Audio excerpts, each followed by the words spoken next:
ver, estábamos revisando las ecuaciones de la energía. Les decía que en algunos casos a las ecuaciones de la energía se las refiere como ecuaciones del calor, por la forma como se las expresa. Entonces, revisando rápidamente, veíamos de la primera ley la energía que entra, la variación de la energía almacenada y la energía que sale.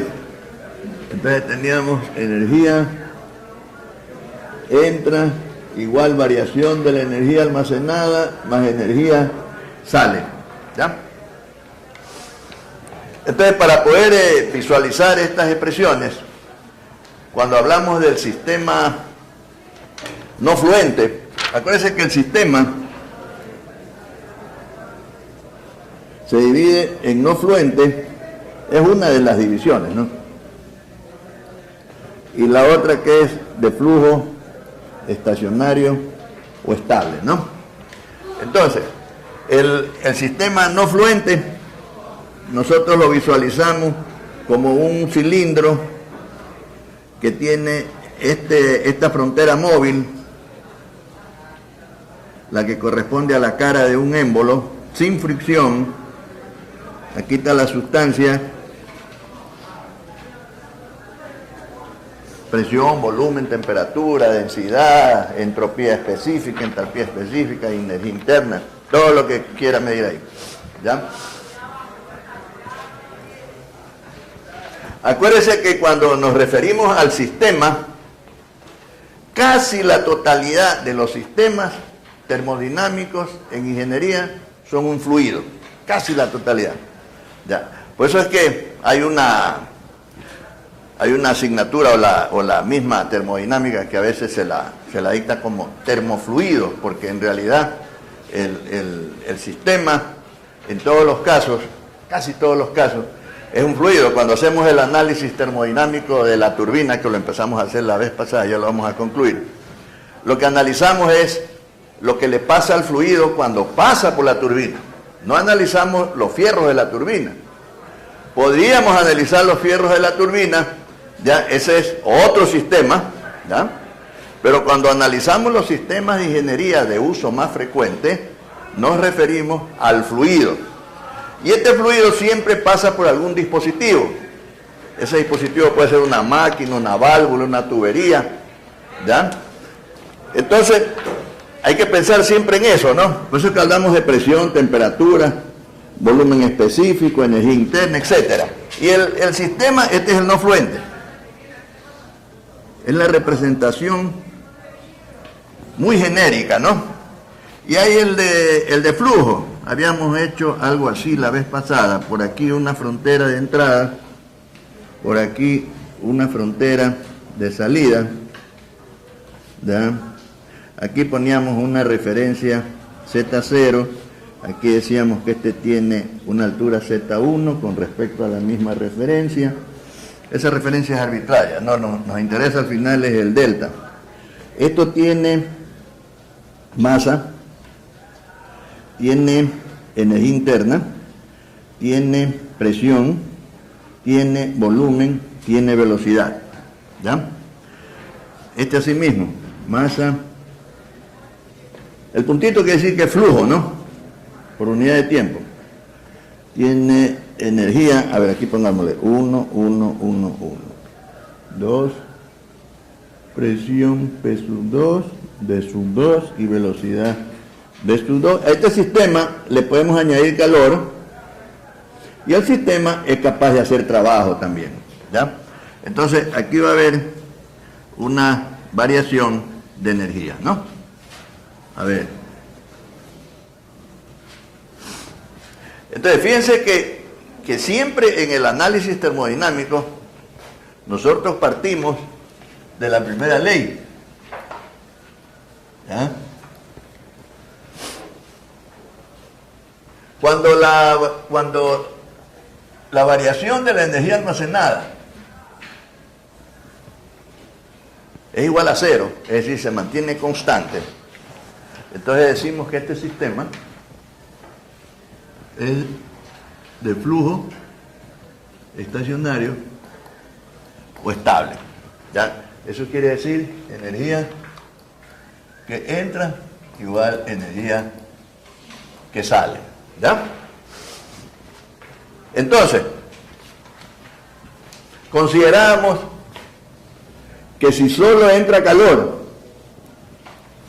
que si el sistema solo entrega trabajo y el sistema solo almacena energía interna, entonces yo puedo escribir esta ecuación como Q igual delta U más W. Hay un término que me dice las unidades. Si yo escribo así mismo, pero minúscula, entonces quiere decir que los valores son específicos. ¿Ya?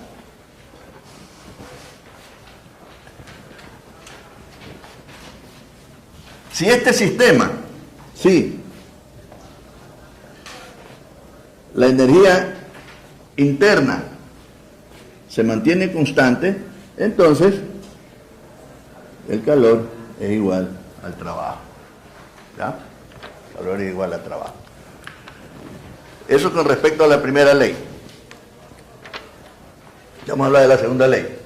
Acá, en el sistema de flujo estacionario, nosotros llegamos poniendo lo que entra calor, entra todo esto que está acá, sale trabajo y sale todo esto que está acá. Entonces la ecuación nos quedó Q era igual a delta H más delta K más delta P más W. Esa es la ecuación de la energía para el sistema de flujo estacionario o estable. ¿Ya? Esta es la ecuación de la primera ley. Esta es la ecuación de la energía en su forma más general. Esa se aplica, nosotros la deducimos para el sistema no fluente, pero es una ecuación genérica que se aplica a cualquier otro sistema. Es decir, el calor, la energía interna y el trabajo se relacionan de esa manera. ¿Ya? Entonces, la ecuación de la energía en su forma más general es esta. La ecuación de la energía para el sistema de flujo estacionario o estable es este. Acuérdense que esto se deduce de esta misma ecuación aplicando lo que entra igual a lo que sale. Esto manteniéndose constante, ¿no? Vamos. Ahora, en el caso de la ecuación en su forma más general, ¿ya? Primero, consideramos la segunda ley que dice que no todo el calor que se añade a un sistema se puede convertir en trabajo. Hasta ahí no puede ser, no funciona. ¿Ya? Hasta ahí no puede ser. Entonces, para que funcione, habíamos dicho, necesito rechazar una cantidad. ¿Ya? Esta es la fuente térmica, la fuente calórica o cuerpo caliente. Este es el cuerpo frío o sumidero. La característica de estos dos es que así esté añadiendo calor a este sistema, su temperatura se mantiene constante. Este de acá, así esté recibiendo calor, su temperatura se mantiene constante. Esa es la característica de la fuente calórica y del sumidero o cuerpo frío. Entonces, no todo el calor, ¿no es cierto?, se convierte en trabajo. ¿No? Este es el enunciado de Clausius. Clausius, sí.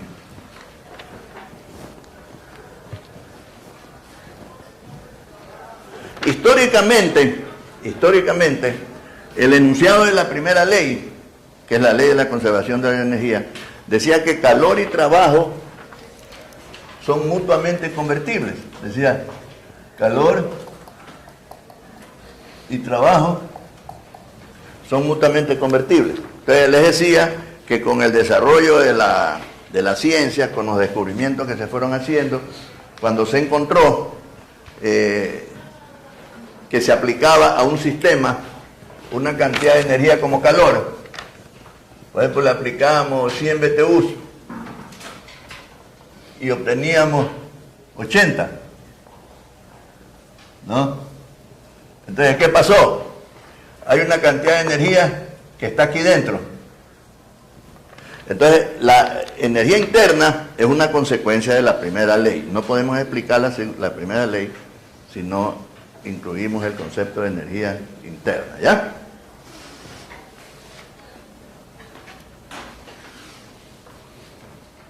Se encontró en las máquinas que cuando se añadía una cantidad de energía como calor, no se obtenía la correspondiente cantidad como trabajo. Y entonces ahí es cuando se descubre la segunda ley, ¿ya? Y se comienza a establecer diferentes enunciados. Aquí repasamos algunos enunciados de los más importantes son ¿ya? El otro enunciado de la segunda ley que lo vamos a aplicar cuando veamos el ciclo invertido es que el calor fluye por sí solo de mayor a menor temperatura, ¿no? Para que el calor fluya de menor a mayor temperatura hay que hacer trabajo sobre el sistema. O sea, para invertir esto, tengo que invertir el trabajo, ¿ya? O sea, sí se puede llevar energía como calor de menor a mayor temperatura, pero hay que hacer trabajo sobre el sistema. Por sí solo, el calor fluye de mayor, o sea, si yo le quito esto, sí funciona. Si yo le quito esto, no funciona, ¿no? Entonces, es necesario rechazar una cantidad de calor. Por eso les decía también que cuando estudiamos los ciclos de poder, ¿no? Algunos se preguntan por qué, si estamos añadiendo energía como calor en la caldera para que el vapor haga trabajo en la turbina, ¿por qué tenemos que rechazar calor en el condensador? Tenemos que rechazar calor en el condensador porque si no lo rechazamos, ¿no es cierto?, el sistema simplemente no funciona. Así es la ley, ¿no? Es una ley de la naturaleza, ¿ya? De la segunda ley, el otro enunciado importante es que los cambios espontáneos conducen a estados más probables, ¿ya? Los cambios espontáneos. Acuérdense que el cambio espontáneo no es el cambio que se da por sí solo. Nada se mueve por sí solo. No, lo que ocurre es que hay una solicitación externa infinitesimal que afecta al sistema y ese cambio de estado lo hace que pase a una condición más cerca del equilibrio.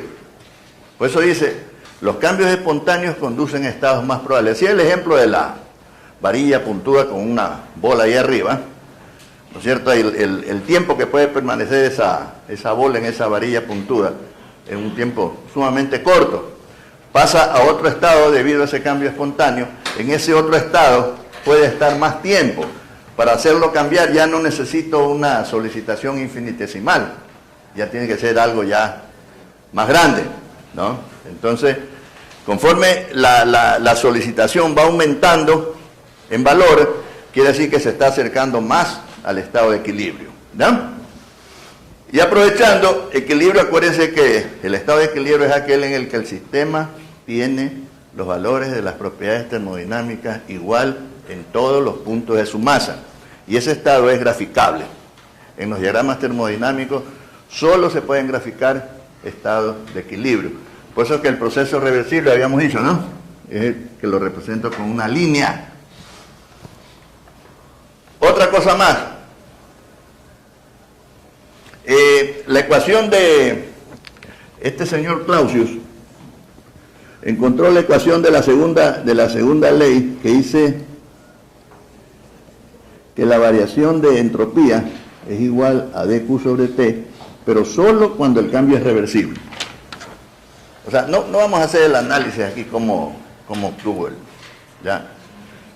Él cogió un ciclo cualquiera y lo fue armando con pequeños ciclos de Carnot, ¿no? Estos eran de temperaturas constantes, estos de entropía constante. Cada uno de estos son pequeños ciclos de Carnot, ¿eh? Entonces aquí añadía a esta temperatura 1, añadía un calor 1, a esta temperatura a esta temperatura 2, rechazaba un calor 2. Y entonces fue sumando a través de todo el ciclo.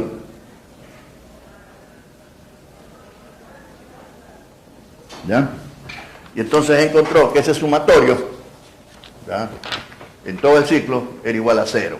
Entonces él dice, Q sobre T debe ser una propiedad termodinámica. Entonces ahí la llamó entropía. ¿Ya? Y entonces la definió de esta manera, porque la dedujo de un ciclo reversible, de un ciclo que se puede graficar, un ciclo que se puede representar en un diagrama PV, un ciclo que está constituido solo por estados de equilibrio. ¿Ya? Entonces de aquí nosotros tenemos, si diferenciamos esto, que esto es dQ sobre T, es decir que dQ es igual a T de S. Y de aquí es que tenemos que Q es igual al integral de T de S. Solo cuando el proceso es reversible, acuérdense, solo cuando el proceso es reversible. Y esto en el diagrama TS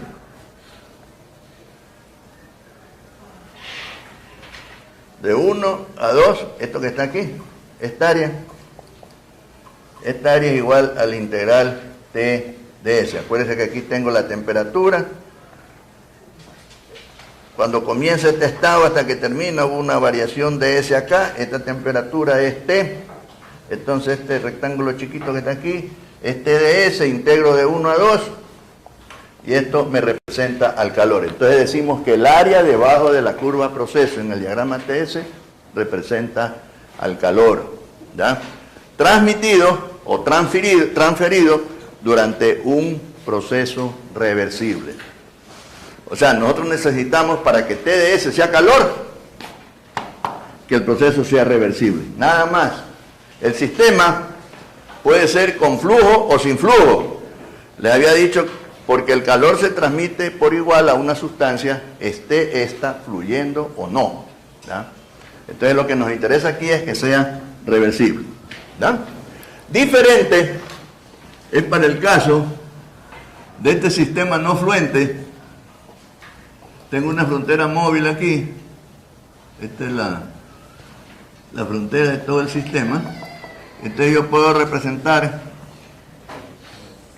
el comportamiento de esto aquí en un PV.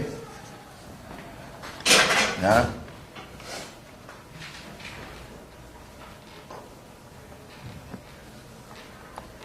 De 1 a 2. ¿Ya? Entonces, si nosotros analizamos, acuérdense que les había dicho que el producto de P por V, cuando multiplicamos presión por volumen, eso es energía, ¿no es cierto? Si nosotros desglosamos esta presión, que es fuerza por área, por volumen, por masa, esto nos va a dar fuerza por distancia y por masa, o sea, este valor específico, ¿no? Entonces fíjense que eso es, haciendo el análisis dimensional, nos da energía, ¿no? Entonces, en este diagrama, cuando este sistema cuando se está desplazando esto, de aquí para acá, yo puedo coger un punto intermedio. Y entonces aquí tengo la presión P antes del punto y después del punto hubo aquí un desplazamiento diferencial de B. Entonces así mismo, esta área de aquí es P de B. Si yo integro de 1 a 2 P de B, ¿no es cierto? Entonces me da el área debajo de la curva proceso, esta de aquí. Y esta área representa al trabajo no fluente, que lo vamos a llamar así. Entonces, este va a ser integral P de B. Entonces, el integral P de B, que es el área debajo de la curva proceso, el área debajo de la curva proceso en el diagrama PV representa el trabajo del sistema no fluente, fíjense, del sistema no fluente durante un proceso reversible. ¿Ya? Esto para aclarar lo que ya habíamos visto en la clase anterior. A ver, aquí está un poco... Usted le va cogiendo en orden, ¿ah? Fíjese, Q delta U más W. En forma diferencial,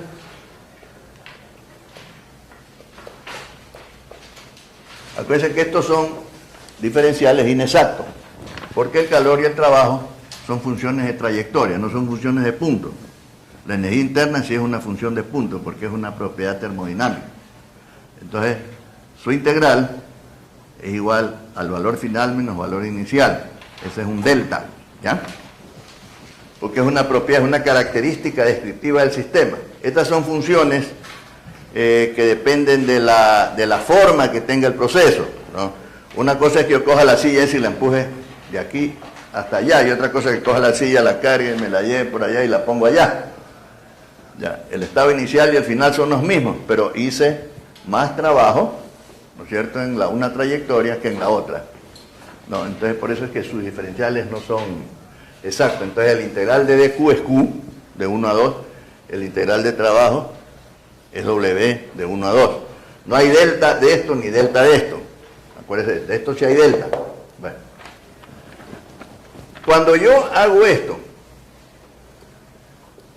en esta ecuación, cuando hago eso, así, estoy reemplazando a dq por tds, entonces en ese momento estoy considerando, ¿no es cierto?, que el proceso es reversible. Porque acuérdense que dq es igual a tds solo para el proceso reversible. Así está definido en la ecuación de la segunda ley. ¿Ya?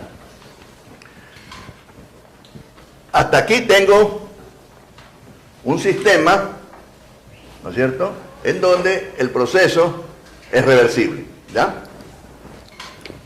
Si ahora hago esto,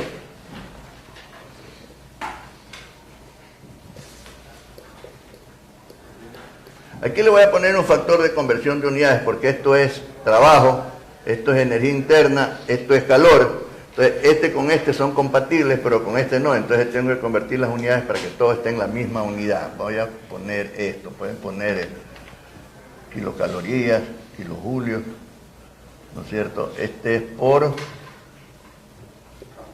unidad de masa, porque son los valores. Esto tiene que ser minúscula, minúscula, minúscula. ¿Está? O sea, son valores específicos por unidad de masa. ¿Ya? ¿Qué obtenemos aquí?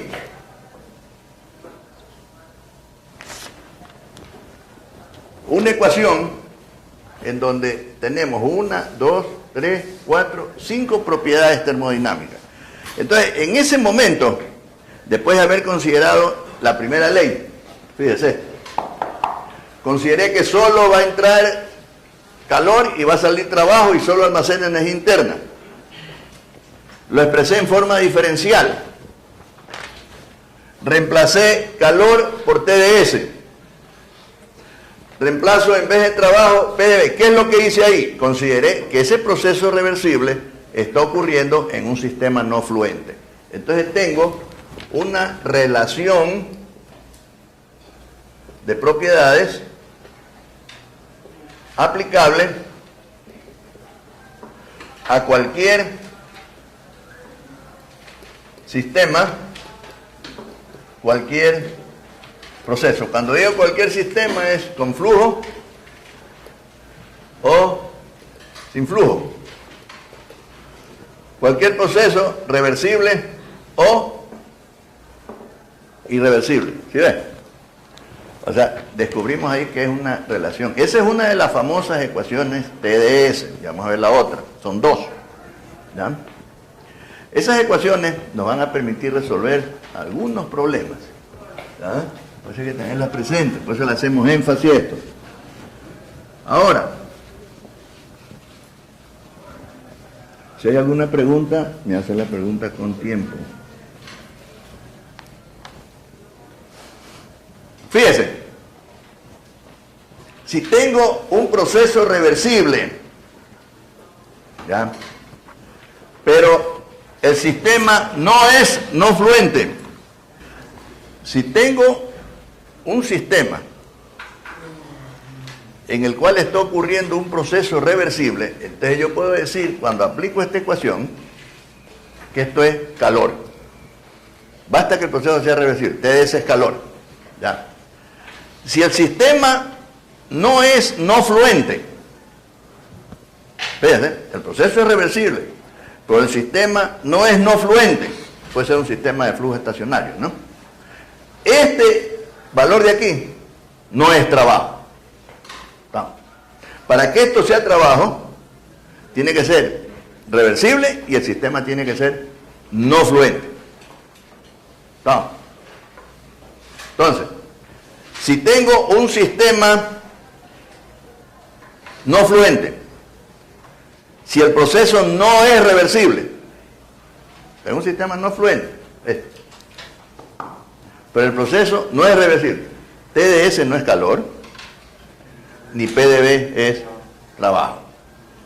Entonces, yo puedo usar la ecuación de la energía en ese sistema, pero para determinar calor y trabajo, tengo que usar la ecuación de la energía puesta de esta manera. ¿No?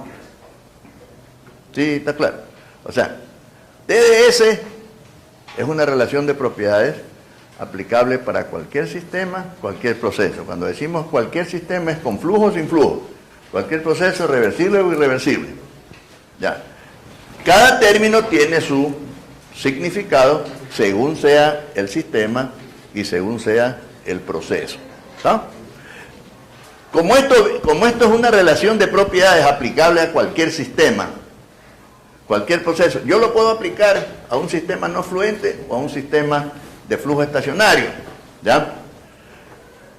Esta es más conveniente porque la forma como se la deduce es desde el sistema no fluente, ¿no? Entonces, hay otra forma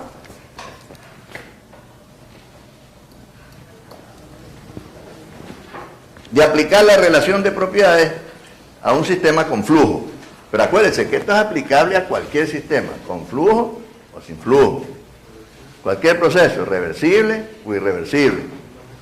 Si el sistema es no fluente y el proceso es reversible, TDS es calor y PdV es trabajo.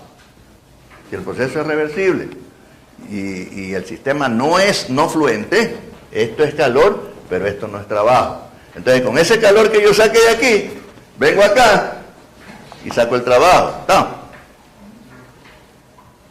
O sea, si no se aplica la relación, o sea, se aplica la relación, pero no en la definición de calor y trabajo, entonces tengo que usar la ecuación de la energía. Acuérdense que esto sale de la ecuación de la energía, pero termina siendo una relación de propiedades termodinámicas. Así es como funciona la presión, el volumen, la temperatura y la entropía en cualquier sistema, cualquier proceso. Esa es la relación, cómo se comportan esas propiedades. ¿Ya? ¿Qué es esto? Entalpía. Perfecto. Dijimos algo ya de la entalpía, ¿no? ¿Quién puede decir quién se acuerda? ¿Qué es la entalpía? Eso, estamos bien. O sea, todas estas funciones o propiedades termodinámicas tienen una interpretación o una analogía física. Por ejemplo, la entropía. La entropía tiene relación, dice en los textos, con el estado de desorganización de la materia. Dice, no, pero eso es medio negativo, ¿no? Ahí le ponen, en el libro le ponen unas bolitas así. Entonces dice que estas bolitas se están moviendo aleatoriamente. Tienen unas trayectorias, ese es el movimiento browniano de las moléculas. Pero, o sea, es una forma exagerada de representar la estructura de la materia. Porque si las moléculas se estuvieran moviendo así como están en el pizarrón, les decía que todo estuviera temblando, ¿no? Todo estuviera temblando. Les decía que los espacios que existen entre las moléculas son bien pequeñitos. Fíjense que en una micra cúbica hay 30 millones de moléculas. No, entonces eso es... Ya. Entonces tienen un cierto movimiento que lo pudiéramos determinar usando unos instrumentos, pues, ¿ya? De mucha capacidad óptica, ¿ya? Entonces, lo que sí es que nos dice por la forma como está definida la entropía, que estas moléculas dentro de lo que se pueden mover, ¿no?, tienen un movimiento que yo no lo puedo predecir. No puedo decir, esta molécula se va a mover para allá, porque esta depende, se imagina 30 millones de moléculas, esta va a chocar con unas cuantas por acá, se va a desviar para acá, la otra se desvía para allá. Es decir, hay una cuestión que no la puedo predecir, es aleatorio, ¿ya? Es aleatorio. Entonces, si yo le meto energía, póngase, le añado calor a esto, entonces esto va a comenzar a querer moverse más. Y entonces lo que quiere moverse más, si yo le permito, sus fronteras se van a mover. Y entonces va a aumentar el volumen. Y a lo que aumenta el volumen, los espacios entre las moléculas aumentan y se mueven más. Entonces cuando se están moviendo más, o sea, en una forma, esta molécula se movía antes así. Ahora lo que yo le meto más en entonces se va a mover. La forma de moverse aumenta. Entonces dice que tiene que ver con el estado de desorganización de la materia. No es desorganización, es con el estado de actividad de la materia. ¿Ya? Es desorganizado desde el punto de vista que no lo podemos predecir, ¿no? Pero todo lo que ocurre en la naturaleza está organizado. Entonces la entropía tiene que ver con eso, ¿no? Por ejemplo, supóngase que estamos en un auditorio grande y hay un conferencista que está diciendo algunas cosas y consideramos, porque acuérdense que el sistema es una región del universo encerrada por una frontera imaginaria. Nosotros somos una región del universo, o sea que yo puedo encerrar a esta aula en una frontera imaginaria, ¿no?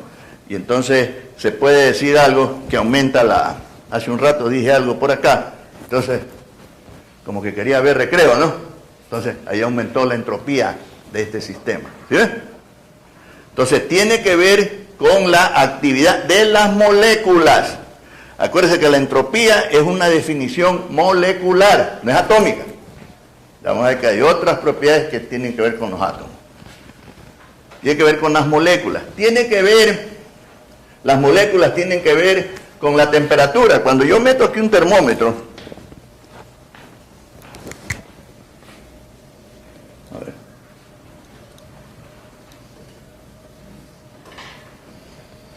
estas moléculas que se supone que están moviéndose, cuando chocan aquí, le transmiten energía a la sustancia termométrica que está acá adentro, ¿ya?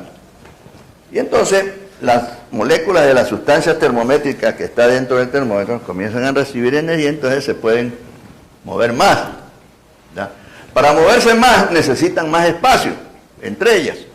A lo que aumentan los espacios entre las moléculas, aumenta el volumen.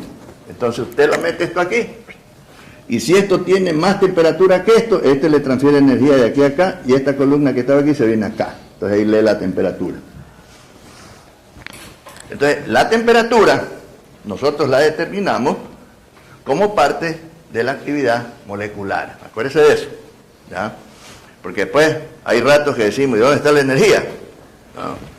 Las otras propiedades, como la entalpía, decía que la entalpía nos mide la mayor o menor capacidad que tiene un sistema para transportar más energía, ¿no?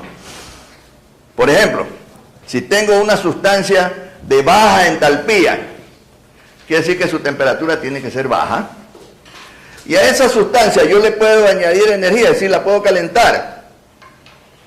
Y entonces la puedo calentar hasta un cierto punto, de acuerdo a la fuente de calor que yo tenga, y esa energía yo la puedo transportar. O sea, le transfiero energía y la puedo transportar. Por ejemplo, cuando metemos agua a presión a una caldera, se le añade energía como calor al agua, se produce el vapor, y ese vapor, pues que tiene más energía, por una tubería lo transporto, y entonces esa energía la uso para mover una turbina, le decía que para cocinar, para hacer cualquier cosa, ¿no? Entonces, transporto la energía. Pero si esta sustancia ya está caliente, o sea, su temperatura ya es alta, es más difícil calentarla más. Ese es otro enunciado de la segunda ley. un sistema, mientras más alta sea su temperatura, es más difícil añadirle energía. Por eso es que no es lo mismo cuando definen el calor específico, que dicen que es la cantidad de calor que se añade a una unidad de masa a nivel del mar para que su temperatura suba 1 grado, ¿no? Esa cantidad de calor no siempre es la misma. Cuando las temperaturas son bajas es un valor, cuando las temperaturas son más altas es otro valor, ¿ya? Cuesta más mientras más alta es la temperatura. Entonces, por eso es que los calores específicos para las sustancias reales no son constantes, ¿no? Ya vamos a ver eso. Entonces, esa es la entalpía, ¿no?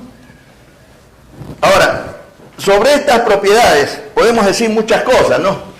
Sobre la entalpía, la entropía inclusive, pero diciendo esto, si yo puedo decir eso, ya más que suficiente, ¿no? Entonces te dice, ¿qué es la entropía? La entropía es una propiedad termodinámica cuyo cambio se determina para procesos reversibles como el integral de dq sobre t. Y no hay quien le diga que no está bien. No. Acuérdense, está solo para procesos reversibles, está definido así. La entalpía está definida, por eso le puse estas 3 rayitas, como la suma de U con PB. Entonces es una energía que está asociada al flujo. Acuérdense que yo tenía aquí este diagrama de cuerpo libre que hice aquí, este diagrama de energía. Yo tenía que a la entrada había una presión y un volumen específico. La energía que yo necesito para cruzar la frontera es igual a ese trabajo P por B. Porque acuérdense que P por B es trabajo, es fuerza por distancia, salió por ahí. ¿Ah? Allá arriba, ¿verdad? Fuerza por distancia. Entonces, le pongo así, es porque el sistema compatible, esto acuérdense que P por B es energía, pero no tiene unidades de energía, como BTU, como el julio, la kilocaloría, ¿ya?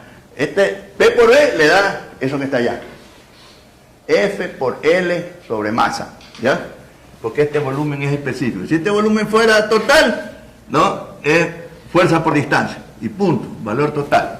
Entonces, tengo que convertirlo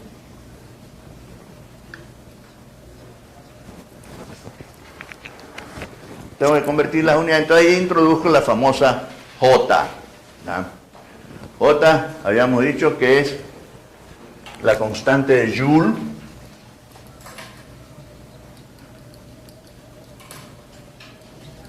o también se llama equivalente mecánico del calor. Así lo definió Joule cuando encontró esa relación, ¿no? Y entonces, y está dado, acuérdese de esto,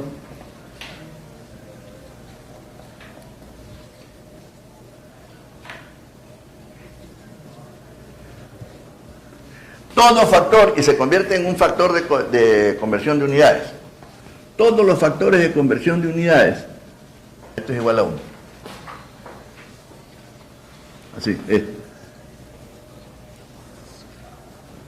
Acuérdense, todos los factores de conversión de unidades, ¿cierto?, sin unidades son igual a 1. Porque nosotros lo usamos para convertir la unidad, pero no cambiar la magnitud. Por ejemplo, yo digo, de aquí a allá hay casi 4 metros, 4 metros, de aquí a allá. Uso un factor de conversión de unidades y digo, hay 400 centímetros. ¿Ya?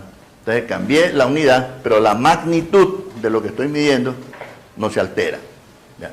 Entonces, así mismo, cuando yo divido esto por la constante de Joule, lo que estoy haciendo es a estas libras fuerzas pie, las estoy convirtiendo en BTUs, para poder sumar con esto y que me dé igual a esto en BTUs, por libras de masa, ¿no? Entonces, esto significa también que 778 libras de fuerza que se mueven un pie son igual a un BTU. Y mire, para que tenga idea de las cosas, ¿qué es el BTU? A nivel del mar, eso del nivel del mar también es relativo, ¿no? Acuérdense que el mar tiene mareas, ¿no? Está baja la marea, está arriba la marea, a veces hay aguaje. Entonces, ¿cuál es el nivel del mar? ¿No? Están cerca de la playa. Ese es el nivel del mar. Entonces, dice que a nivel del mar, usted coge una libra masa de H2O, no del agua que sale por la llave, sino de H2O, ¿ya? Y le transfiere una cantidad de calor para que su temperatura suba a 1 grado Fahrenheit. O sea que es una cantidad de energía bien pequeña. O sea que cuando vemos 778 libras fuerzas pie, no es gran cosa, ¿no? Pero esa es la relación entre esas dos unidades. Y entonces dice equivalente mecánico del calor, porque estoy a este BTU diciendo cuánto vale mecánicamente, ¿eh? ¿Sí ve? Pues eso es un factor de conversión de unidades, ¿no? Entonces, si a esto de aquí yo lo diferencio, tengo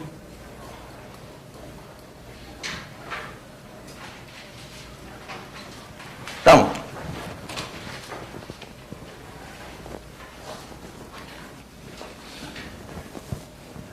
Acuérdense que hay 4 leyes, ¿no? La primera y la segunda. Y hay una ley 0 que la descubrieron después que salió la primera. Y después le pusieron 0. Esa ley 0 es la ley. ¿Cuál le habíamos dicho? La ley 0. El equilibrio térmico, ¿no? ¿Qué quiere decir equilibrio térmico? ¿Cuántos dos cuerpos sistemas están en equilibrio térmico? Tienen la misma temperatura. ¿Qué pasa con el calor? 0. Acuérdese que a veces le dicen que tiene un proceso entre dos sistemas que están a igual temperatura, ¿ya? Y por ahí y le dice que el sistema se expansiona hasta la presión de tanto y que cuánto trabajo se hace. Y por ahí le preguntan cuánto calor se transfirió. Y entonces comienzan a calcular y encuentran un valor para el calor, cuando al comienzo decía que las dos temperaturas eran iguales, ¿no? Entonces, hay enunciados en los problemas que ya el enunciado nos está diciendo la respuesta, ¿no? El enunciado nos está diciendo la respuesta. Vamos a ver, esto no es para no olvidarme, estoy aquí. Vamos a hablar de esto. Ya. Fíjense, esto me queda igual a du más P de B más B de P. Entonces, esto que está aquí se llama TdS. Entonces, dH igual a TdS más B de P sobre J. Entonces, TdS es igual a dH menos B de P sobre J. Espera. Parto de la definición de entalpía, hago la diferenciación y reemplazo lo que dice la ecuación TdS que obtuve allá para el sistema no fluente y que después resultó que era para cualquier sistema. Y aquí tengo otra relación de propiedades. Tengo la presión, tengo el volumen, la entalpía, la entropía y la temperatura. Este es un factor de conversión de unidad. Entonces, se convierte en una relación de propiedades aplicable a cualquier sistema, ¿no? Y cuando decimos cualquier sistema es un sistema con flujo o sin flujo. Cualquier proceso, si es reversible o si es irreversible, ¿ya? Acuérdense que TdS es calor siempre que el proceso sea reversible. Esta expresión, cualquiera de las dos yo la puedo aplicar por igual. Supóngase que tengo un sistema con flujo. A lo que yo aplico esta, en algún rato me va a aparecer por ahí U más PB. Y tengo que, meter la entalpía. Hay un paso adicional. Si yo la uso directamente aquí, entonces ya me ahorro ese paso. Es decir, esta expresión, si bien es aplicable a cualquier sistema, a cualquier proceso, es más apropiada cuando el sistema es con flujo, porque tiene entalpía. La entalpía es una propiedad que está asociada al flujo. Acuérdense que esto es flujo. Esto se llama trabajo de flujo, que es diferente al trabajo de fuerza por distancia. Este es un trabajo mecánico. Ese es un trabajo de flujo, ¿no? Está basado en las propiedades de la sustancia, ¿no? P por B, ¿no? Entonces, ahora sí.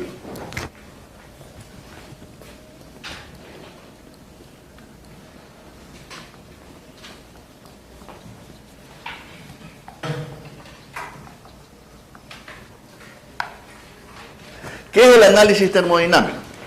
Algo dijimos la vez pasada. El análisis termodinámico es o consiste en la obtención de la ecuación de la energía del sistema. ¿Ya? Entonces, cuando a usted le dicen, hágame el análisis termodinámico de esta caldera, entonces usted tiene que hacer las consideraciones del caso, ¿ya? Y decir al final, esta es la ecuación de la energía con que funciona ese sistema. ¿Ya? Entonces, habíamos cogido el caso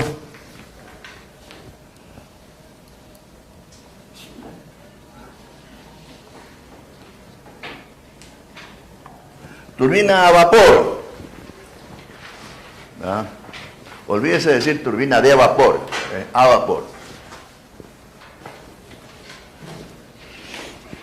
Yo les di una hojita el primer día de clase, donde decía una metodología para resolver problemas.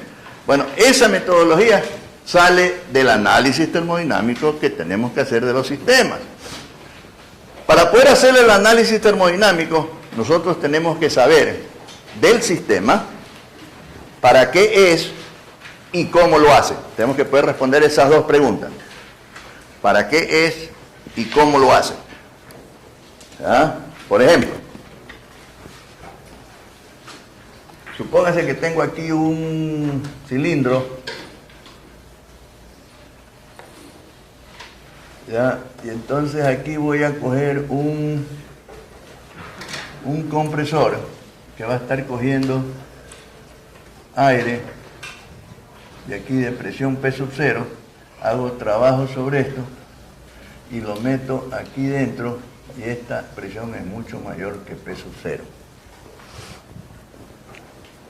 Entonces le dicen, oiga, quiero que me haga el análisis termodinámico de ese compresor. Acuérdense que compresor, ventilador y bomba son lo mismo, sino que depende de qué está bombeando. Según eso es ventilador, es compresor o es bomba. ¿Ya? Entonces, ese compresor, ¿qué está haciendo? Está cogiendo aire atmosférico y lo está metiendo en ese tanque a alta presión, porque seguramente yo tengo aquí alguna válvula de salida, ¿ya? Y entonces lo voy a usar, por ejemplo, para mover algún sistema neumático o para inflar las llantas de carro o para sopletear algo, ¿no? Entonces tengo ese aire ahí almacenado a alta presión, ¿no? Entonces, ¿qué es lo que me hace el compresor? El compresor coge aire atmosférico, ¿no? Y lo comprime en un tanque, ¿ya? ¿Cómo lo hace? ¿Cómo lo hace? Haciendo trabajo sobre el sistema. Estamos haciendo trabajo sobre el sistema, ¿ya? Entonces, eso lo podemos visualizar mejor. Por eso que vean eso primero, porque acá en la turbina es un poquito menos fácil, ¿no? Fíjense, la turbina traigo el vapor, por aquí viene vapor, ¿ya? Y aquí en la frontera 1, a la entrada, tengo entalpía 1, y aquí a la salida tengo entalpía 2, entonces esto se expansiona, aquí tengo esto, tiene un eje, la turbina está constituida por un rotor, ¿ya? Que consiste en una rueda con unos álabes, y en la carcasa hay otros álabes para hacer que el flujo vaya cambiando de dirección y producir el par cada 180 grados, ¿ya? En toda la circunferencia. Y entonces aquí necesito que la presión de aquí, P1, y la presión de acá, P sub 2, sea menor que P1, bastante menor, ¿ya? Entonces, ¿qué es lo que ocurre? Este vapor que yo lo genero en la caldera con alta presión, o sea, uso unas bombas para meter el agua a la caldera con alta presión, de tal manera que el vapor que sale de esa caldera salga a alta presión. Y entonces, mientras más alta sea la presión, tiene más entalpía. Entonces yo lo hago que llegue con una tubería bien aislada, porque si no está bien aislada la tubería, esa energía que me costó trabajo añadirle en una caldera se me va a disipar antes de que haga trabajo. Después que hace trabajo es que la hago rechazar calor. No es que si yo la dejo que rechace calor antes de hacer trabajo, estoy botando energía útil. Tengo que hacer lo que haga trabajo, ¿ya?, para aprovechar la energía útil, la energía disponible, la energía que se convierte toda en trabajo, ¿ya? Y la otra se rechaza, la que no es convertible en trabajo, ¿ya? Entonces, esto llega acá, y a lo que llega aquí, esta condición, fíjate, acuérdese, la entrada a la turbina, van a haber problemas que le dice, la condición del vapor a la entrada de la turbina es tal presión y temperatura, le dice. La condición del vapor en el estrangulamiento de la turbina, ¿ya? La condición del vapor en la válvula de toma, las tres cosas significan lo mismo. No. Cuando le digan, el vapor a la entrada de la turbina es este que va a comenzar a expansionarse aquí. El vapor en el estrangulamiento de la turbina es a lo que entra a los álabes, es ahí mismo, en la entrada. ¿Ya? Y en la válvula de toma, la válvula de toma es ahí por donde entra el vapor a la turbina. No. Entonces las tres cosas es lo mismo, acuérdense de eso. Están leyendo el problema y después no saben qué es lo que es, ¿no? Entonces esto entra y se expansiona, o sea, el fluido busca la menor presión, ¿ya? Entonces aquí, a la salida de la turbina hay un condensador, un intercambiador de calor. Nosotros lo ponemos así separado, pero si usted lo ve en las máquinas, en las centrales, realmente esto está pegado ahí al escape de la turbina. Nosotros lo separamos, es para ver los dos procesos que hay, el uno de expansión y el otro de condensación. Ahorita nos vamos a concentrar en esto, ¿ya? Cuando esto se expansiona, hace un trabajo que lo vamos a llamar W sub T, la T es en homenaje a la turbina. Entonces, en el análisis termodinámico nosotros decimos trabajo de turbina, pero hay que tener presente que ese trabajo que estoy poniendo aquí no es el trabajo en el eje de la turbina todavía. El trabajo en el eje de la turbina es un trabajo mecánico. Ese lo voy a medir en los fierros de la turbina. Este es un trabajo de fluido. Acuérdense que mi sistema es el vapor, que viene, se expansiona y sale por acá. Y en esa expansión es que hace el fluido trabajo de expansión. En ese trabajo de expansión se mueve la rueda, se mueve el rotor y tengo un trabajo mecánico en el eje. Pero cuando hago el análisis termodinámico, estoy analizando el sistema termodinámico. Y el sistema termodinámico es el fluido, acuérdense. Entonces, cuando a mí me piden que haga el análisis termodinámico de la turbina, yo analizo lo que le pasa al vapor cuando cruza la turbina. Entonces, ese trabajo que está ahí no es el trabajo en el eje de la turbina todavía. Ese es el trabajo que hace el fluido cuando pasa por la turbina. No. Entonces, realmente, lo que tengo en el eje va a ser algo menor, porque hay las pérdidas, ya vamos a ver, las pérdidas termodinámicas y las pérdidas mecánicas. Entonces, esa energía que me puede dejar el fluido, o sea, el vapor cuando se expansiona, se va a ver disminuido, ¿no? Y entonces lo que yo tengo realmente va a ser una cantidad menor. Ya vamos a ver los rendimientos de turbina, cómo determinamos eso. Vamos a ver el puente entre el sistema ideal con el sistema real. Acuérdense que la herramienta más poderosa que tiene la termodinámica es la idealización. La idealización de los sistemas y la idealización de los procesos. La idealización del sistema es el gas ideal. Y la idealización de los procesos es el proceso reversible. ¿Ya? Esos son ideales, no son reales. Pero nos permite resolver los problemas reales. ¿Ya? Entonces, aquí tengo planteado lo que se llama el diagrama de energía o diagrama de cuerpo libre, le dicen algunos. Que es un gráfico donde yo señalo las fronteras del sistema y por dónde está entrando masa, por dónde está saliendo masa, por dónde está entrando energía y por dónde está saliendo energía. ¿Ya?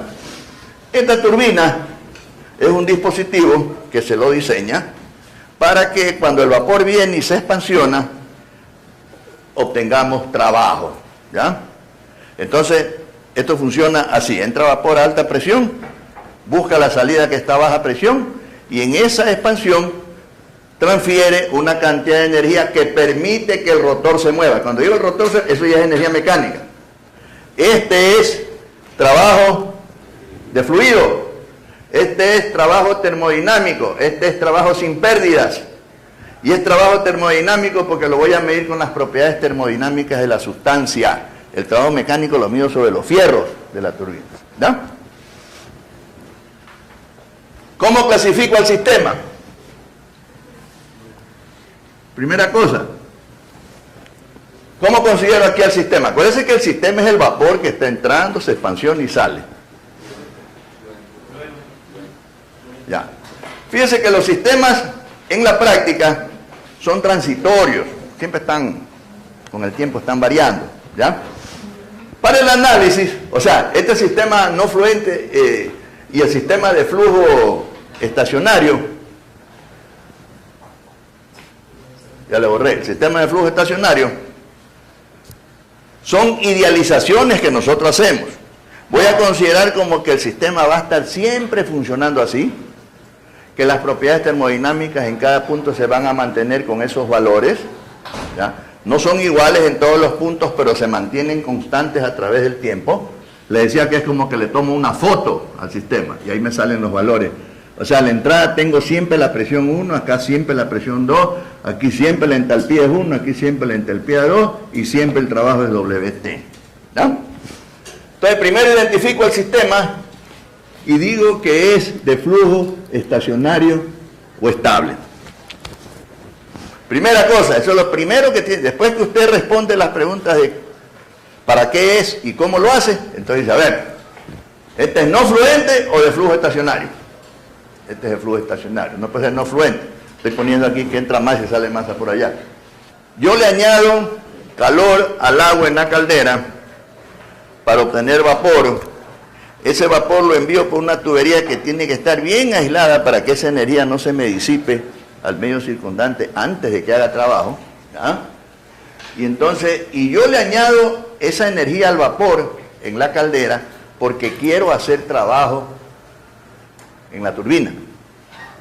Para eso le añado, no le añado para calentar la tubería o para hacer alguna otra cosa que no sea el trabajo en la turbina. Entonces, yo asumo como condición del proceso que no queremos que se disipe la energía como calor. ¿Qué quiere decir Q igual a 0? Que el proceso es adiabático. Adiabático quiere decir cero transmisión de calor, ¿ya? Segundo,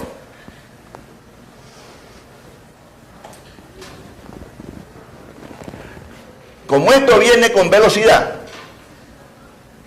aquí a la entrada tiene una cantidad de velocidad y acá a la salida tiene otra cantidad de velocidad, ¿ya? Entonces la velocidad acuérdense que es un vector, ¿ya?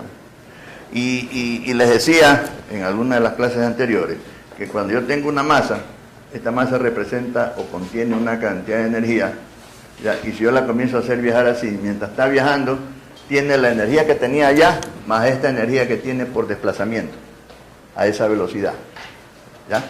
Entonces, esa energía, yo no quiero ni almacenarla, ni perderla. Mi proceso de generación de vapor para enviar el vapor a la turbina es trabajo. Yo quiero trabajo, no quiero almacenar energía cinética, no me interesa almacenar energía cinética. Si tuviera un cohete que va a salir por una tobera del este, entonces ahí me interesa la energía cinética. No me interesa energía cinética, me interesa es trabajo. Entonces yo voy a poner, como las velocidades no son exactamente iguales, entonces nosotros decimos que la variación de energía cinética es casi cero. La variación de energía cinética es despreciable. Para nosotros los ingenieros cuando decimos casi igual a cero, que es igual a cero, ¿no? Porque si no habría que ponerle 0.00 hasta cuándo, ¿no? Ustedes ven que está entrando el vapor por aquí y en este diagrama está saliendo por acá. Entonces uno dice, si pongo una referencia arbitraria aquí de Z, aquí tengo un Z, acá tengo otro Z. Pero eso es si es que lo estuviera viendo de esa manera. Pero yo puedo decir que esa es una representación de planta, o sea, aquí tengo la turbina y el vapor está entrando por aquí y está saliendo al mismo nivel, o casi al mismo nivel. No, o sea, no tiene que necesariamente considerar esta diferencia. Y usted diseña las cosas para ir reduciendo los términos de la ecuación. Pues si usted le pone muchas cosas, tiene una bomba y le pone que la entrada de la bomba es por aquí, la salida es por acá, entonces tiene que estar calculando todas las pérdidas que hay entre esa entrada y la salida. Pues si las pongo ya al mismo nivel, entonces ya no hay variación de energía potencial, pues, porque además no quiero almacenar energía potencial. Si tuviera el caso de un elevador donde tengo un sistema de contrapesos y entonces lo voy a mover con energía potencial, entonces, pero esto no es el caso. El caso aquí es que yo añadí calor al agua para que me haga trabajo allá en la turbina. Entonces, la energía potencial la consideramos también como que es despreciable, o sea, casi cero. ¿Ya? Esas son las condiciones del proceso. Además, pongámosle por cualquier cosa por aquí, que la presión en 2 es bastante menor que la presión en 1, para saber que hay una expansión. ¿Ya?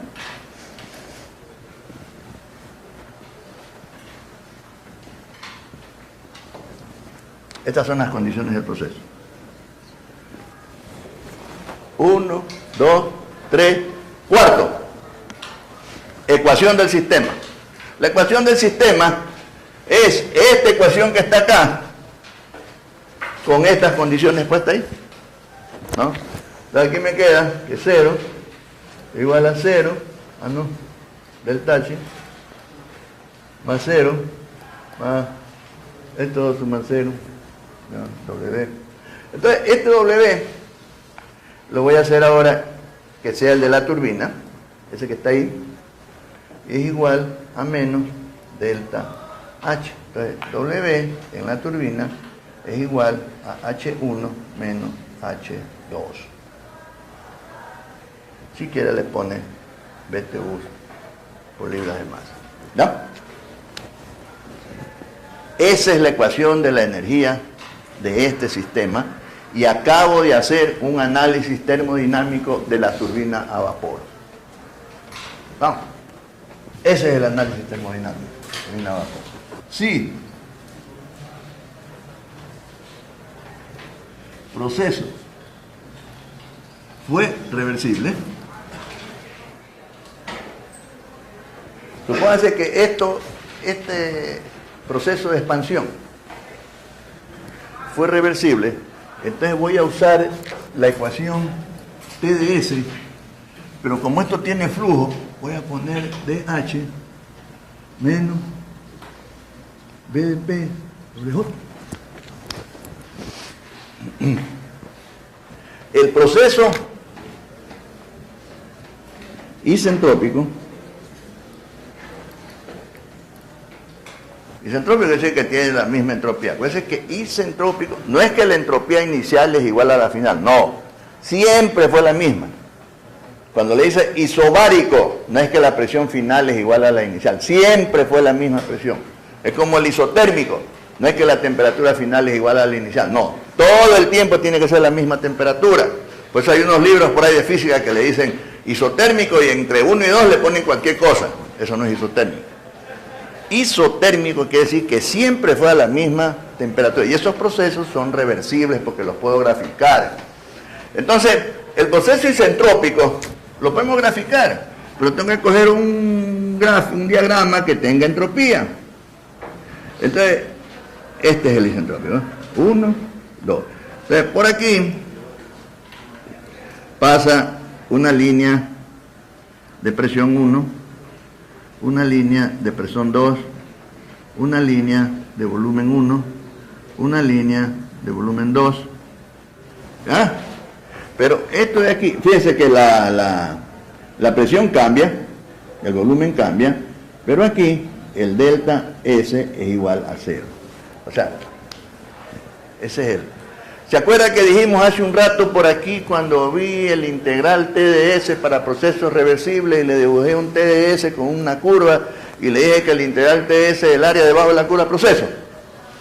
¿Se acuerda?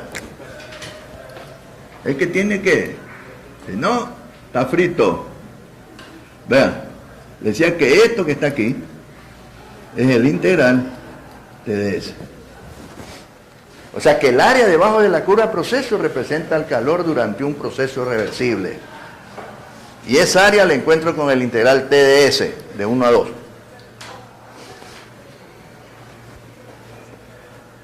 ¿Y si esa área es igual a 0?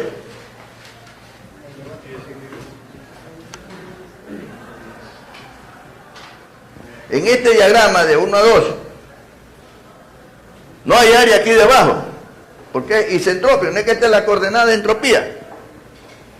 Si fuera isotérmico, fuera así. No hay variación de temperatura. No. Entonces, si el área es igual a 0,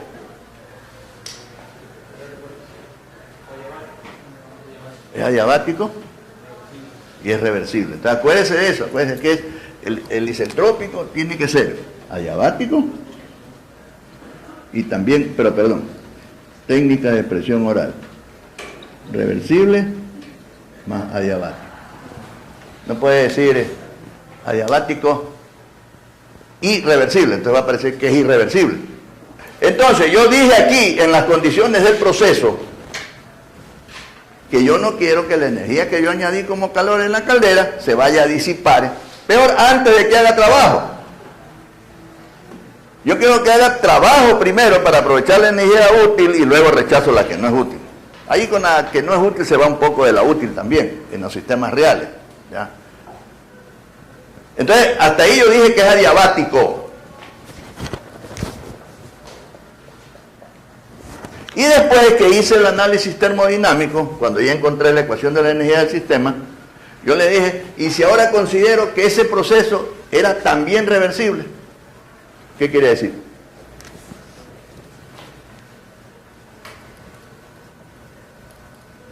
Se hace isentrópico.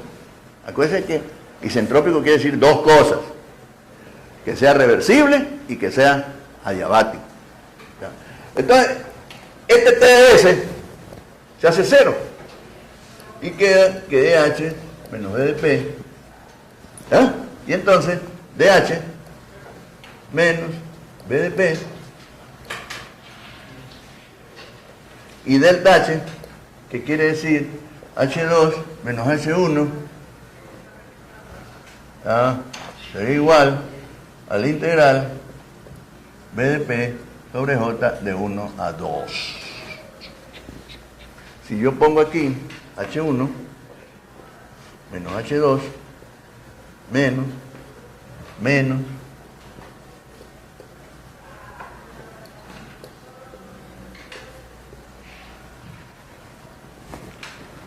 ¿para qué hago esto? Hago esto es porque quiero que vean que ahora, por lo tanto, el trabajo yo lo puedo representar. Entonces, yo puedo representar el trabajo con el menos integral B de P sobre J de 1 a 2. Fíjense. Vengo de nuevo al diagrama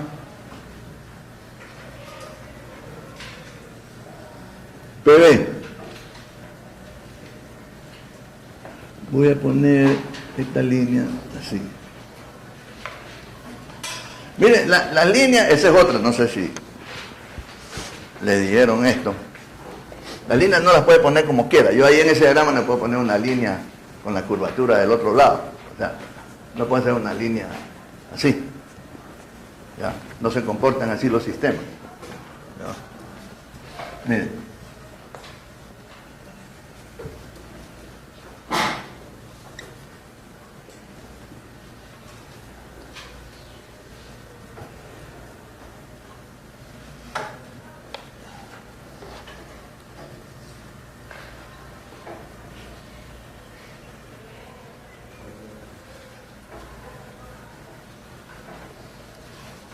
Y aquí tengo el punto 1. Estamos hablando de una sola fase.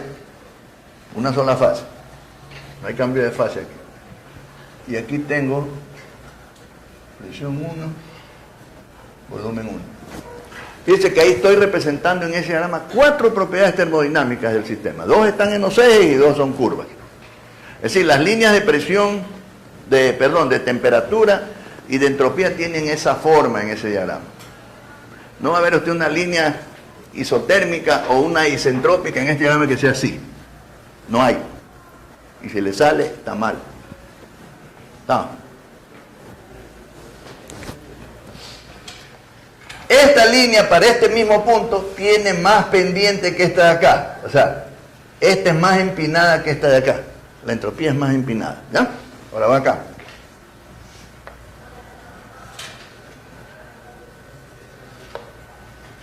Este es el punto 1. Esta es la presión 1. Esta misma presión que está ahí. Este es el volumen 1. El mismo que está aquí. Esta es la entropía 1. Esta que está aquí, y esta aquí es la temperatura 1, esa que está allá. ¿Ah?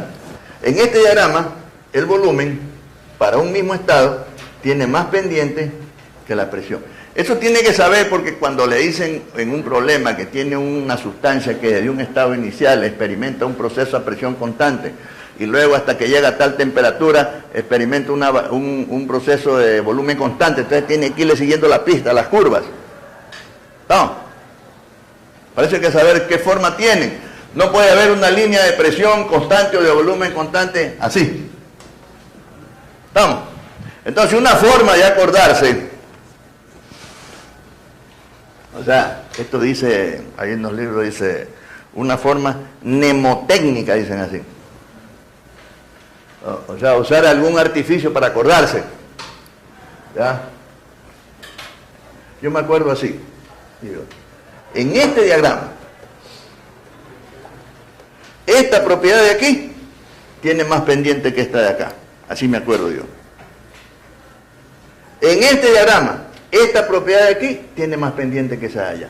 ¿Sí? O sea, las que están horizontales tienen más pendiente que la vertical en el otro diagrama. Vamos. ¿Qué quiere decir?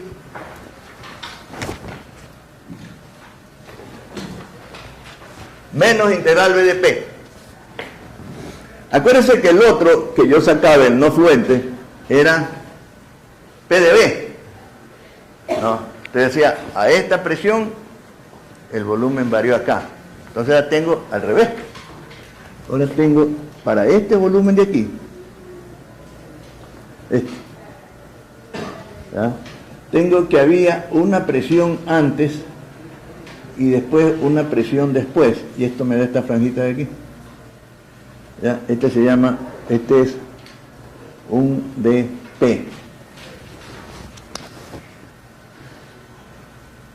A medida que el volumen va aumentando, desde acá, de medida que va aumentando, la presión va disminuyendo. ¿Ya? Entonces, cuando esto se desplaza de aquí a acá, la pendiente es negativa. Por eso el menos. Como la pendiente es negativa, si yo le quito el signo, ese integral va a salir negativo. En la ecuación de la energía dice que W es menos integral B de P de 1 a 2. Quiere decir que este valor de aquí, así como está graficado, es positivo. Positivo quiere decir que WT es energía que sale. Si fuera W negativo, ¿no es cierto?, estoy consumiendo energía. O sea que si yo tuviera no una turbina, sino que tuviera un compresor, estaría yo comprimiendo de aquí para acá. Entonces aumenta la presión y se reduce el volumen. Ese trabajo es negativo. O sea, cuando yo cojo un compresor para comprimir aire, eso me cuesta. Tengo que pagar la planilla. Cuando tengo una turbina haciendo trabajo, yo paso la factura del servicio que estoy dando.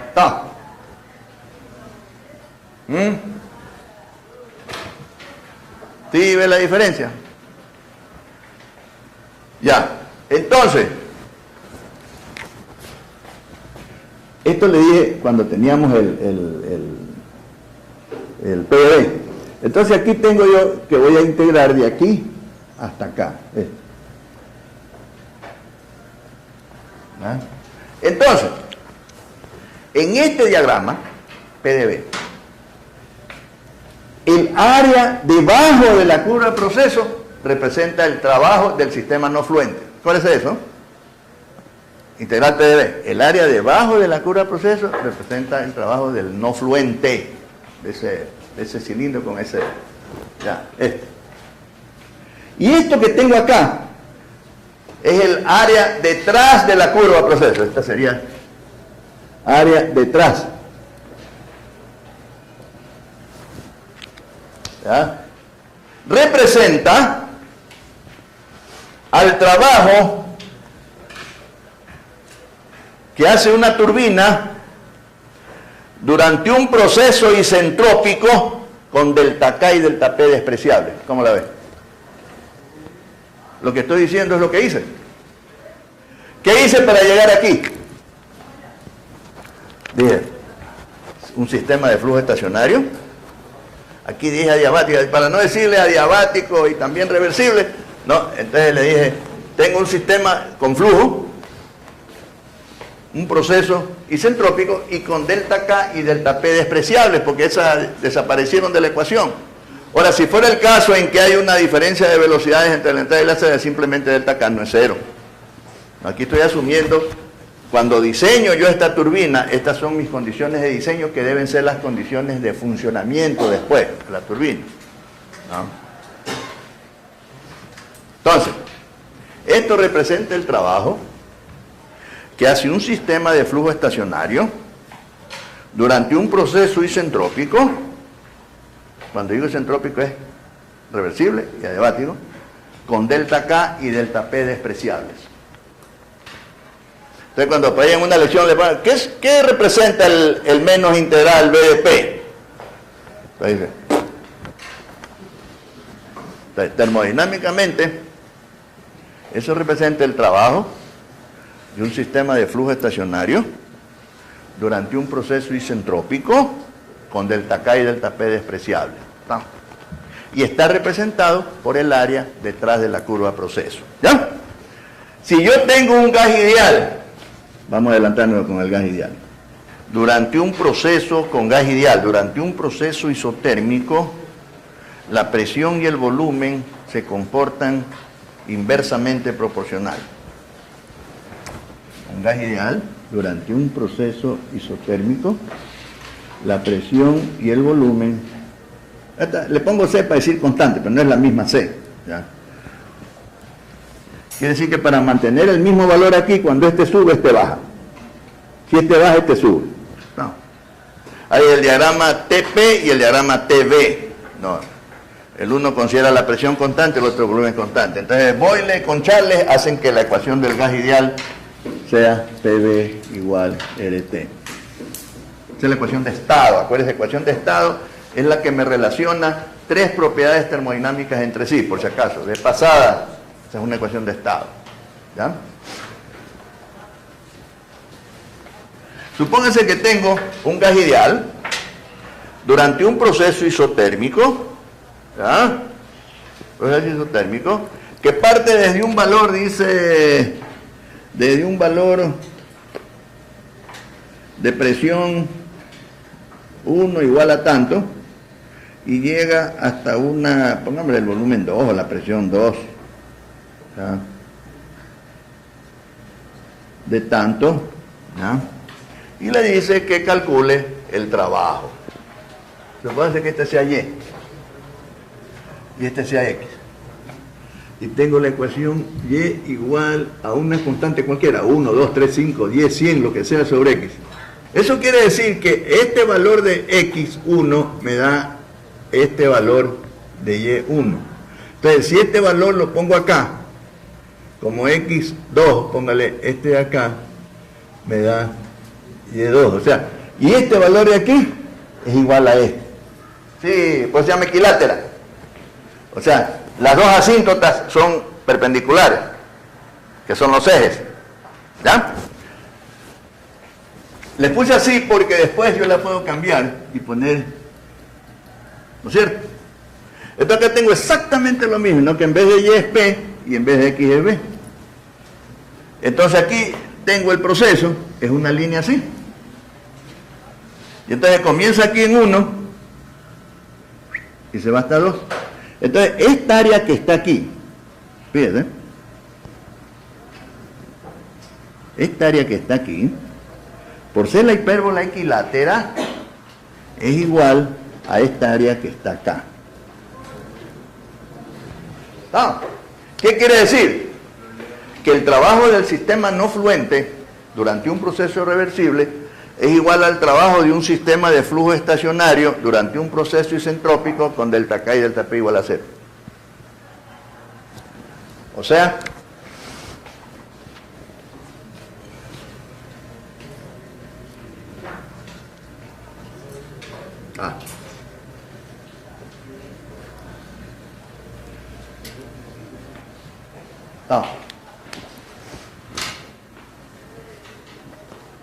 ¿cómo se puede clasificar al trabajo? ¿Como energía almacenada o como energía en transición? ¿No? ¿Quién dijo almacenada?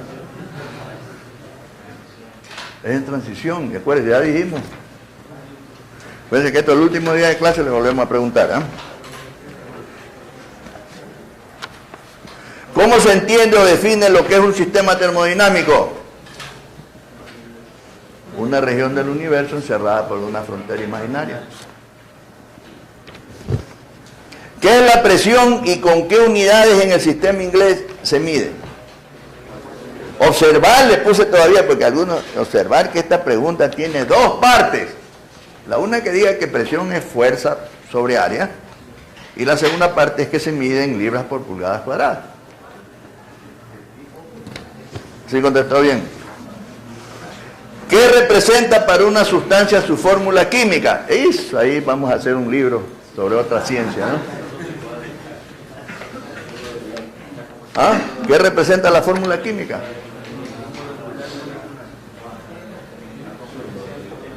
Composición molecular. Mire, el estado ya lo hemos aquí remachado. El estado es la condición del sistema definido por medio de dos propiedades termodinámicas independientes. O sea que el estado es un punto. Aquí en el diagrama yo les he dicho que se representa los estados de equilibrio con un punto. Si no es de equilibrio no lo puedo representar. Solo los estados de equilibrio los puedo graficar en el diagrama. Y ese punto geométrico se llama punto de estado. Ya, pero aquí lo que tenían que poner, que el estado es la condición representada por un punto, la condición del sistema. Y la fase es una región. Por ejemplo, usted ya no debe decir que el agua está en estado líquido. ¿No? El agua no está en estado líquido. La fase del agua es líquida. La fase. Dentro de esa fase hay muchas presiones, muchas temperaturas, muchos volúmenes específicos. ¿Ya? Entonces es una región. ¿No? Entonces el agua está en un estado a tal presión y temperatura. Y es líquida, esa es la fase a la que está el agua. Entonces no puede decir, está en estado líquido, dice, estado líquido. Eso no. Entonces, el estado es un punto, la fase es una región. ¿Qué diferencia? ¿Cuál es la diferencia entre calor, Q, y la energía interna, la U?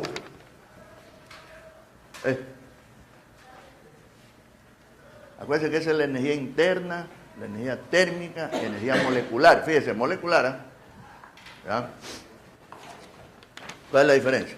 Dice, entre calor, ya hemos dicho aquí varias veces que el calor y el trabajo son energías de la misma naturaleza, son energías en transición.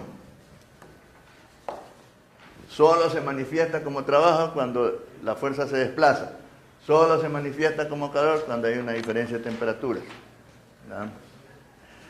Entonces, el calor es energía en transición, ¿no? Y la energía interna la contiene la sustancia. Es energía interna la sustancia. La una es almacenada, la otra es en transición. Cuando yo le añado calor a un sistema, aumenta su energía interna. Esa es la diferencia. ¿No? ¿Cuál es la diferencia entre gas y vapor? Sí, ahí está. Ya no puede usted decir gas y vapor a cualquier cosa. No. Mire, si usted tiene, ¿sí se acuerda? Este diagrama, ¿no? Esta es una parte del diagrama de fases. Aquí tengo fase líquida. Todo lo que está aquí es líquido. Todo lo que está acá es vapor. Y aquí es una mezcla húmeda. Aquí ya la vamos a desglosar en la próxima clase. Debajo de esa línea. Esta línea se llama línea de saturación.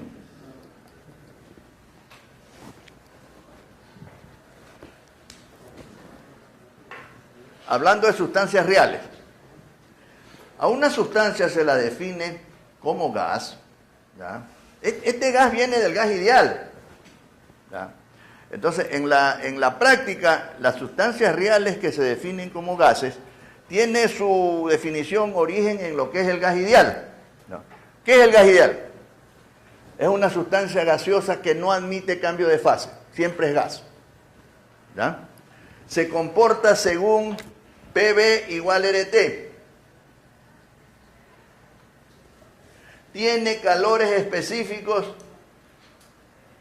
constantes. Su energía interna y su entalpía son función solo de la temperatura. Esa es la ley de Joule. Es el gas ideal. Los gases reales, primero, se admiten cambio de fase, porque en la naturaleza todas las sustancias pueden existir en las tres fases, en sólido, líquido y gaseoso. O sea que una sustancia real admite cambio de fase. ¿Ya? No se comportan exactamente como PV igual RT. Entonces, cuando les bajamos y las ponemos en ciertas condiciones bien bajas de presión, se comporta casi según PV igual RT, que algunos autores dicen gases perfectos o gases ideales. Los gases ideales es uno el gas ideal, ese que está ahí. ¿Ya? Los calores específicos en las sustancias reales, ¿se acuerdan que les decía? Cuando esto está frío, cuando está más caliente, es más difícil calentar. O sea, los calores específicos no son constantes. Se representan con unos polinomios que están en términos de temperatura medios complicados y eso nos dan valores un poco aproximados. Entonces lo que se hace para ciertas aplicaciones, cuando usted ve una tabla de calores específicos para sustancias reales, le ponen unos valores que parecen constantes. Lo que pasa es que lo sacaron un promedio para un rango de temperatura. Entonces esa tabla tiene que ver, a ver, el calor específico de esta sustancia es igual a tanto, y tiene que buscar en algún lado de la tabla que dice para qué temperaturas. Porque si cambia la temperatura, el calor específico de promedio cambia. Entonces, las sustancias reales no tienen calores específicos constantes. Y las sustancias reales tampoco tienen energía interna y entalpía, funciones solo de la temperatura. Por eso cuando le pongan un problema con gas ideal, y por ahí le dicen que hay un proceso a entalpía constante. No entalpía constante, un proceso a temperatura constante. Y que le dicen que va de tal condición hasta la otra, la temperatura, y ahora le piden un poco de cosas y le piden calcular el cambio de entalpía. Ya le dijeron al comienzo que era gas ideal y le dijeron que el proceso era isotérmico, o sea que la temperatura es constante. Si la temperatura es constante, la entalpía y la energía interna no cambian. Entonces cuando le dicen que calcule delta H, no hay que calcular sino poner delta H igual a 0. Pero hay algunos, siempre uno por lo menos, que se pone a calcular y lo más grave es que saca un resultado, ¿no? Cuando la respuesta es 0, ¿no? No, todavía no. Entonces, acuérdese que en el gas ideal, ¿ya?, dice que no se admite cambio de fase. Entonces, cuando nosotros en las sustancias reales queremos clasificar algo como que es gas o como que es vapor, entonces nosotros nos tenemos que referir a cómo se lo está utilizando. ¿Dónde le digo esto? A ver. Mire, si yo estoy usando una sustancia que está en la fase gaseosa, cuando dice vapor es gaseoso.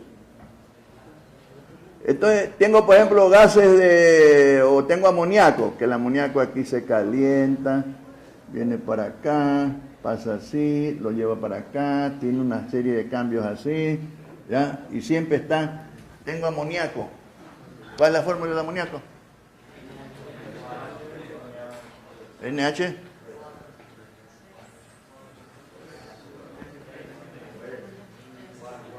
NH3, ¿no?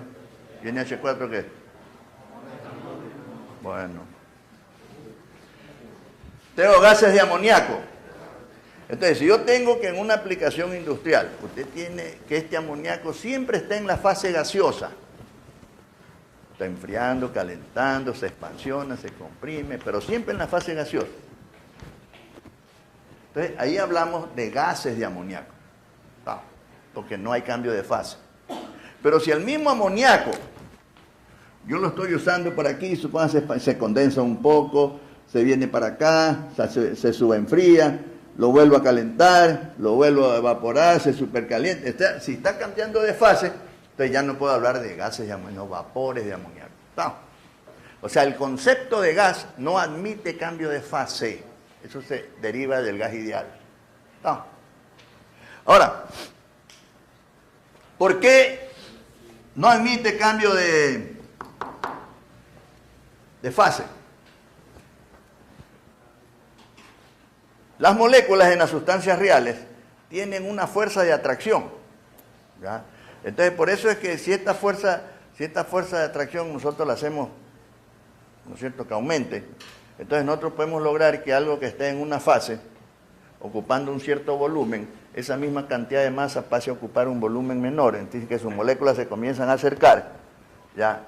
Y entonces es factible esa fuerza de atracción aumentarla o disminuirla, ¿ya? Entonces, en el caso del gas ideal, eso que nosotros explicamos de atracción entre las moléculas, no hay. En el gas ideal no hay fuerza de atracción entre las moléculas, pues que siempre es gas, ¿ya? Y entonces, con esa definición, yo puedo coger una sustancia real, me la llevo a la fase gaseosa. Pónganse que tengo este líquido aquí. Me lo llevo acá. Ahí estoy en la fase gaseosa. Si eso lo hago a una presión bien baja, cuando decimos bien baja es de 1 pSi/A o menos. ¿Usted sabe lo que es un pSi/A, no? Un pSi/A es 1 libra de fuerza por pulgada cuadrada absoluta. O sea que es una presión chiquita. O sea, no es un pSi/A medido desde el 14,7 atmosférico para arriba. Todavía, un pSi/A todavía le faltan 13,7 subir para estar a la presión atmosférica. No. O sea, si yo cojo esta sustancia real a una presión bien baja, a 1 pSi/A o menos de 1 pSi/A, si la presión es bien baja, entonces la fuerza de atracción entre las moléculas, como la presión es bien baja, entonces la fuerza de atracción es pequeña. Y si lo pongo en la fase gaseosa, esas moléculas están más separadas. Entonces, una sustancia real en fase gaseosa, con presión muy baja, ¿ah?, se comporta casi según PV igual RT, se pone así. Esas son las sustancias semiperfectas, le dicen algunos libros, ¿ya? Solo se comporta casi según el gas ideal por la ecuación de estado, pero sigue teniendo calores específicos variables, se puede condensar, la energía interna y la entalpía no son función solo de la temperatura, no. Solo en por eso es semi-perfecto. O sea, son perfectos a medias. Muy bien. ¿Y proceso? ¿Qué es proceso? Eso, cambio de estado. ¿Cuándo es reversible el proceso? Cuando todos los estados son de equilibrio. Bueno, pues eso es reversible. Muy bien.